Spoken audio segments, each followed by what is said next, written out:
治天下要视天下人为平等，你就不平等看人？你为什么不让你儿子娶一个韩氏之女啊？啊！陛下的意思是要大臣和韩氏联姻呢？魏征，你这个乡巴佬！老魏又把李世民给气破防了。这俩人真的是前世的冤家，几天不吵吵就浑身难受。事情的起因是李世民将皇姓李赐给了许多有功之臣，其中就有个党项部落首领拓跋赤子，而这赐姓可是莫大的荣耀。长安有头有脸的士绅名流都要前来拜贺，怎料其中有个老头竟然只是随意性的拜了一下，然后扭头便走。他就是山东的大姓卢兆选。而拓跋赤子见此直接懵了，这什么情况？我看你是不拿村长当干部。站住！等等，你为什么只有一拜？是，我只有一拜，我这一拜只拜陛下。将军，你为什么不拜？以你家将军原来的姓氏，我当然不必拜。既然进了将军府来拜，你就得拜将军。我姓卢，山东的卢姓。可这俩手下哪管你姓什么？我们李将军是皇上赐的姓就是最大。接着就把老卢按在地上噼里啪啦一顿揍。可虽说这老头挨了一顿揍，但却没有打掉他傲慢的脾气，眼神中依然写满了清澈的愚蠢。虽然是做了将军耀武扬威，可是这驯养出来的家奴啊，却如同山中草寇一般，想那主人又能好到哪儿去啊？不过呀，是为朝廷立了点功，他真以为自己呀就成了贵族了啊！现在的事儿啊，卢先生啊，到底是高门大姓啊！今天这一打，更显出了先生的风骨。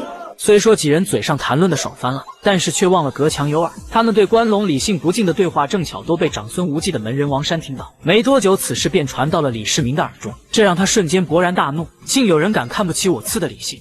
追查，你亲自去办，让刑部去查。是。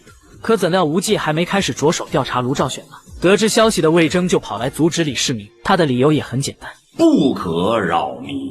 再大的姓也是天下之民，所以不可打扰。而你这么大张旗鼓的追查民间，就会造成民间的波动。不仅如此，魏征还拿李世民刚登基时说事。陛下刚登基的时候，曾经昭告天下，说不避讳士和民二字，只避讳士民二字连用。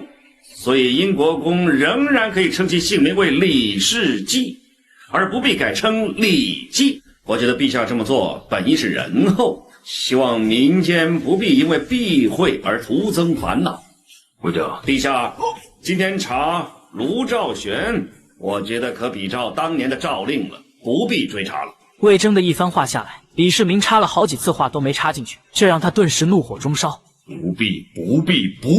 你儿子不是要和大姓联姻吗？是不是因为这个你不让朕查？我的意思是文治天下，难道朕不懂文治吗？治天下要视天下人为平等，你就不平等看人？你为什么不让你儿子娶一个韩氏之女啊？啊！好家伙，这次李世民终于硬气了一次，直接将魏征怼得沉默了3秒，最后不得已的进行了一招并不光彩的偷换概念。陛下的意思是要大臣和韩氏联姻啊？魏征，你这个乡巴佬！见此，魏征有些懵逼，要知道自己还没开始发力呢，这老李怎么这么快就破防了？甚至还动用了人身攻击。而被气到冒烟的李世民在甘露殿里一圈圈的来回踱。就在这时，收到消息的长孙无忌赶忙跑过来查看。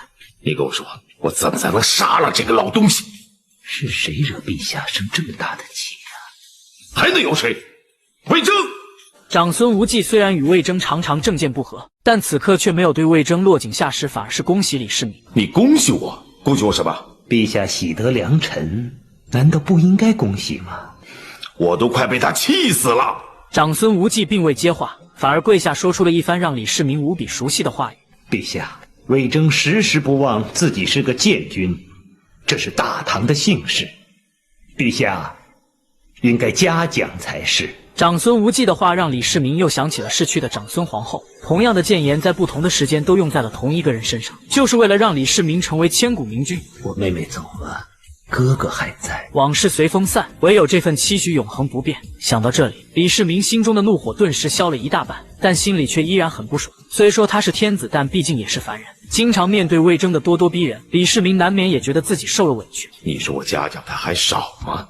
啊，他当众数落我，我为难过他吗？我没有。我不但不为难他，还奖赏他。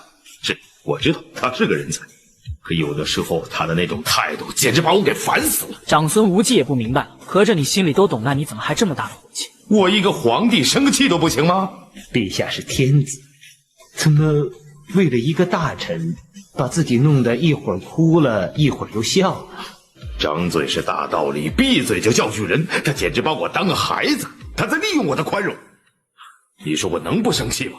看着妹夫如此委屈，长孙无忌又是一顿苦口婆心的劝，但他也知道妹夫如果不出了这口恶气，恐怕他是不会快乐的。于是长孙无忌想到了一个损招整蛊一下魏征，让李世民出这口恶气。魏征的夫人您知道吧？她是个十分凶悍的女人。李世民有些不明白，你怎么也这么八卦？不，陛下，魏征他有一大嗜好。什么嗜好？他爱吃菠菜。